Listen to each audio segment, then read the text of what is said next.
and singing farewell party. Single barrel, double shot on ice. Sitting here talking to a stranger, 'cause I don't want to be alone tonight. Hey folks, it's Ron with On Fire Concerts, and we're here today with our artist interview of the month with Erin Enderlin. Thank you for being with us. Thanks so much for having me. And we're doing this interview from the Tennessee Songwriters Association International. Thank you, Paul, for allowing us to come out here and do this.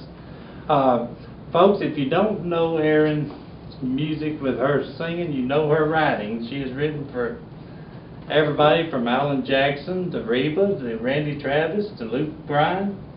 And with your albums, I don't know how they couldn't know about your singing.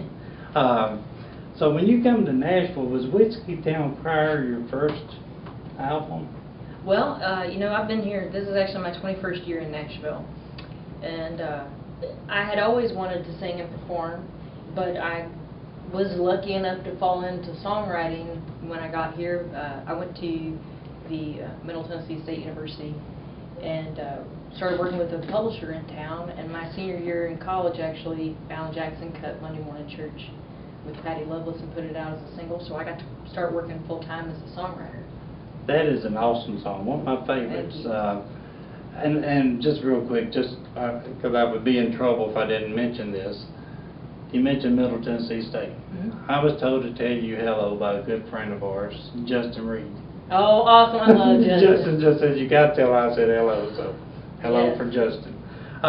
He's the only guy I'd wake up at 6 a.m. to go spin country music records with. he told me about you filling in and coming a week and playing with him or something. Yeah.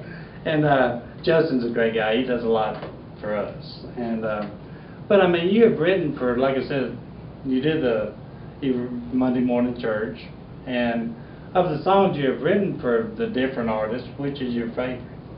Or is that hard to Well, pick? that's hard to say. I mean, I feel so privileged to have all those cuts. I mean, I've heard stories when I moved to town, which I still didn't understand how that could even be true, but folks saying, oh, I had this cut, but I wasn't really happy with it or something, or hearing songwriters say they weren't happy with the cut or the artist that cut it, and I've been fortunate that I've just had absolutely incredible artists interpret my work and do it in a way that I always felt like took it in a really cool new place. So, all those folks you mentioned, Joey and Rory are some of my very favorites. They cut a couple of mine. Well, what did they cut, if you don't mind? Which one? His and Hers, His which and is the Hers, album yeah. title, and Waiting on Someone. Okay. Joey and Roy, they've got Roy still has a place out there in Yeah. Columbia, the Homestead Mills. And Joey, what a singer. Oh, yeah, she's one of my She favorites. was awesome. But, it's always like asking you who's your favorite child, I guess, when someone asks you what's your favorite song that you've written. But we go back to like 2017, the Whiskey Town Crier. Yeah. Did that make people take notice of your singing, so to speak? That album was a long time coming. It's kind of funny, the whole process of how things work in Nashville. I know you've seen it too. A lot of times there's a lot of waiting behind the scenes and different things. And I started that record 10 years before it came out.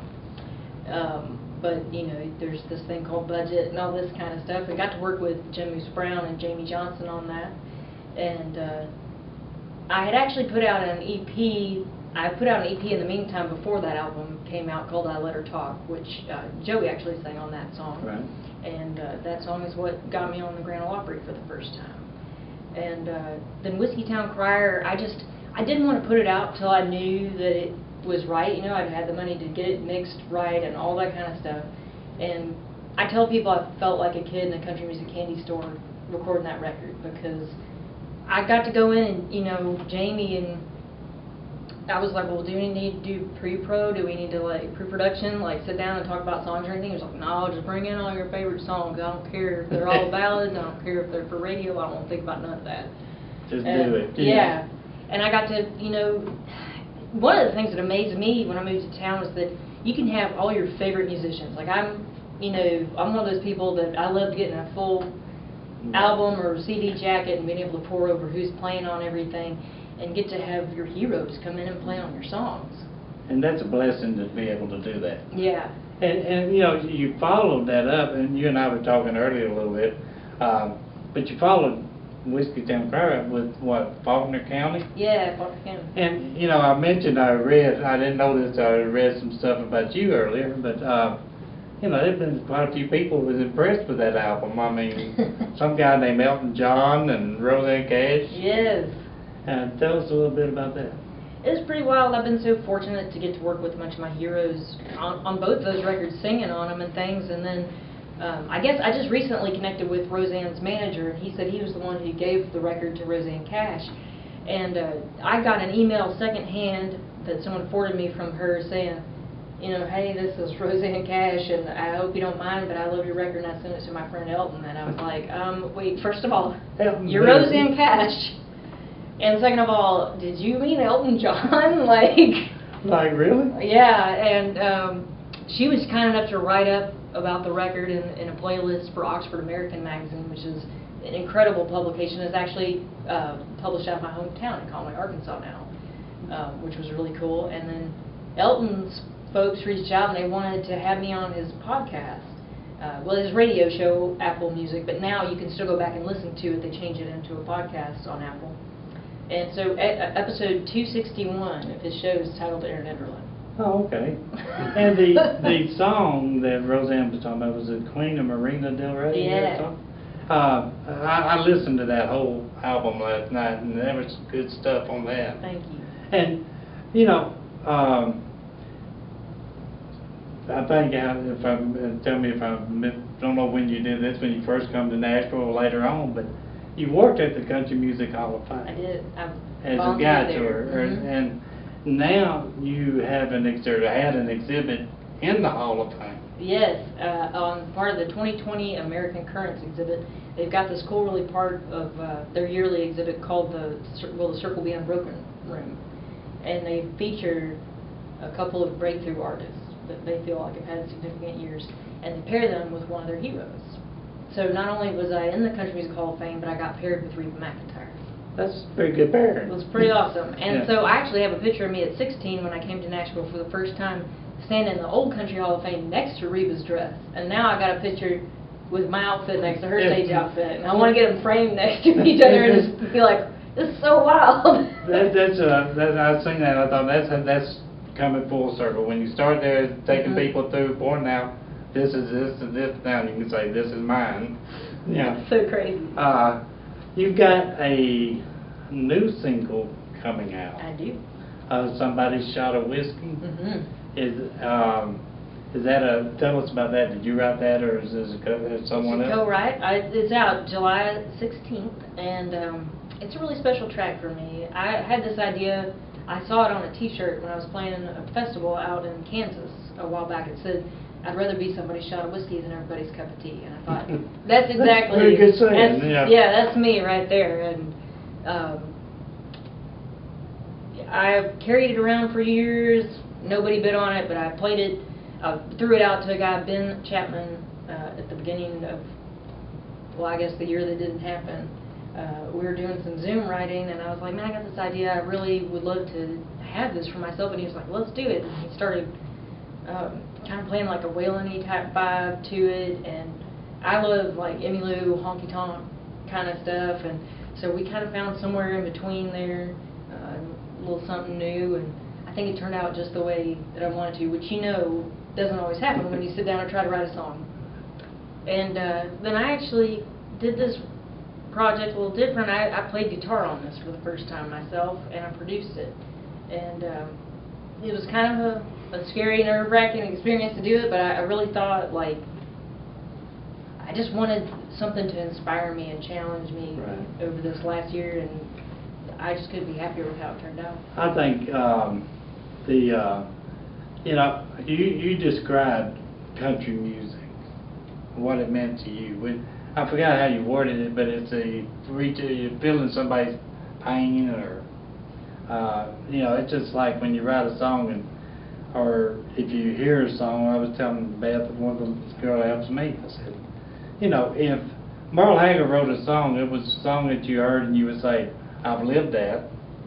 Or I know somebody that has lived that. And there's a difference in that in today's general writing. But you're the, I think the bio, I like the way it was worded, backbone of real country music. Thank you very much.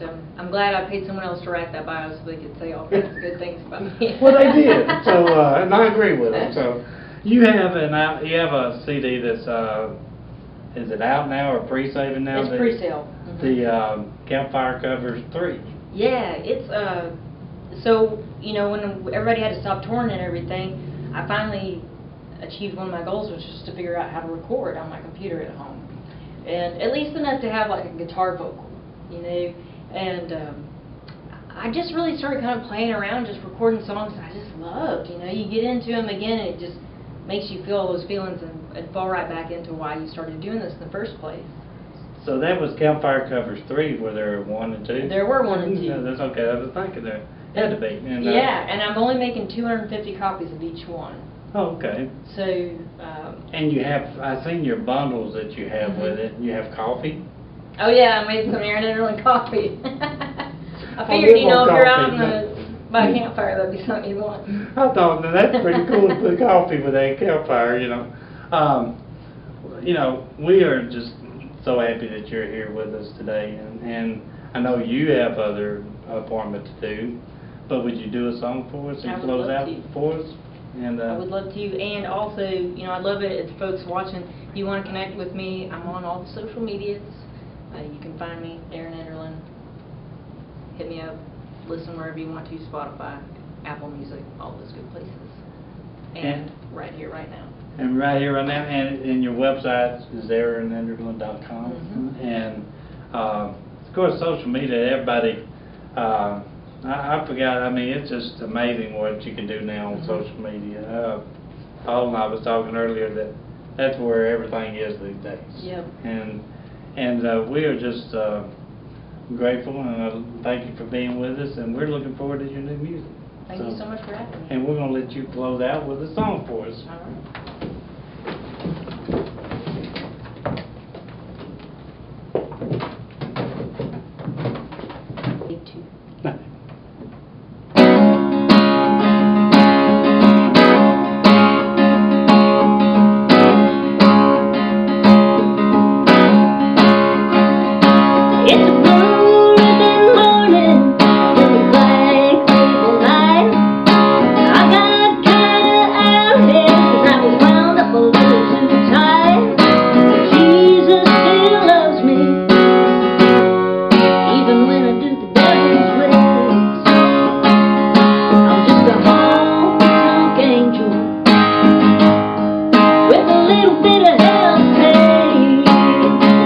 I'd rather be somebody's shadow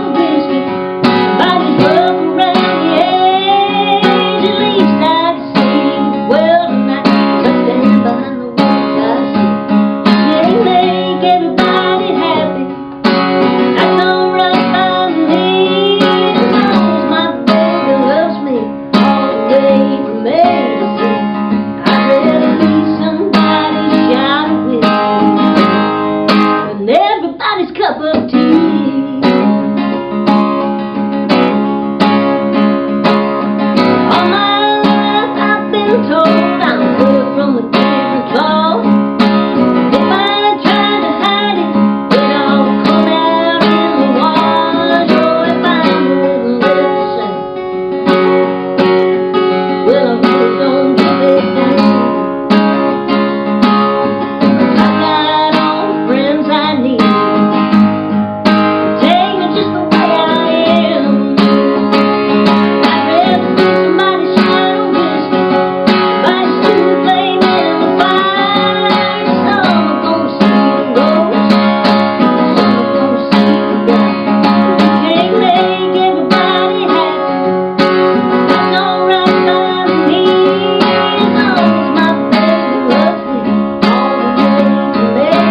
think of?